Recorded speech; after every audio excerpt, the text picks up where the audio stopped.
adalah standar komunikasi yang ada di dalam jaringan komputer itu sendiri. Oleh karena itu, semua alat komunikasi saling berkomunikasi melalui jaringan. OSI dibuat ISO tahun 1977 di Eropa.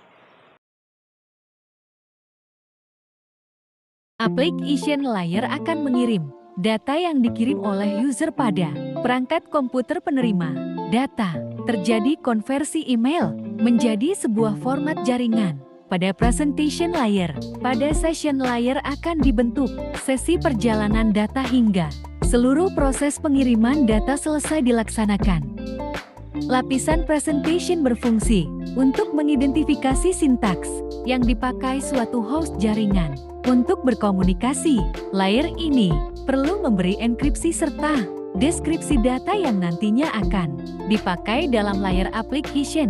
Pada layer presentation, data akan terenkripsi dan dekripsi otomatis melalui sistem. Beberapa protokol yang berada pada layer ini adalah MAN, TLS, SL, dan lainnya. Layer session memiliki fungsi untuk mengendalikan dialog maupun melakukan pengelolaan terhadap koneksi suatu komputer.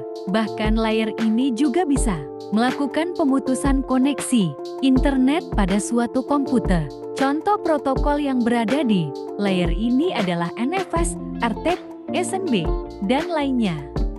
Untuk memecah data ke dalam paket-paket data serta memberikan nomor urut ke paket-paket tersebut sehingga dapat disusun kembali pada sisi tujuan setelah diterima. Selain itu, pada level ini juga membuat sebuah tanda bahwa paket diterima dengan sukses, acknowledgement, dan mentransmisikan ulang terhadap paket-paket yang hilang di tengah jalan. Layar network pada OSI ini bertugas untuk mendefinisikan alamat tip sehingga setiap komputer dapat saling terkoneksi dalam satu jaringan. Fungsi lainnya adalah melaksanakan proses routing dan membuat header untuk setiap paket data yang ada. Pada data link layer memiliki tugas untuk menentukan setiap bit data dikelompokkan menjadi format yang disebut dengan frame.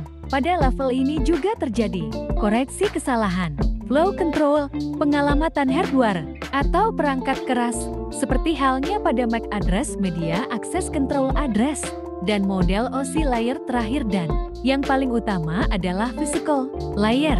Fungsinya adalah untuk mendefinisikan media transmisi, jaringan, sinkronisasi bit, metode pensinyalan, serta membangun arsitektur jaringan seperti Ethernet, pengkabelan, dan topologi jaringan.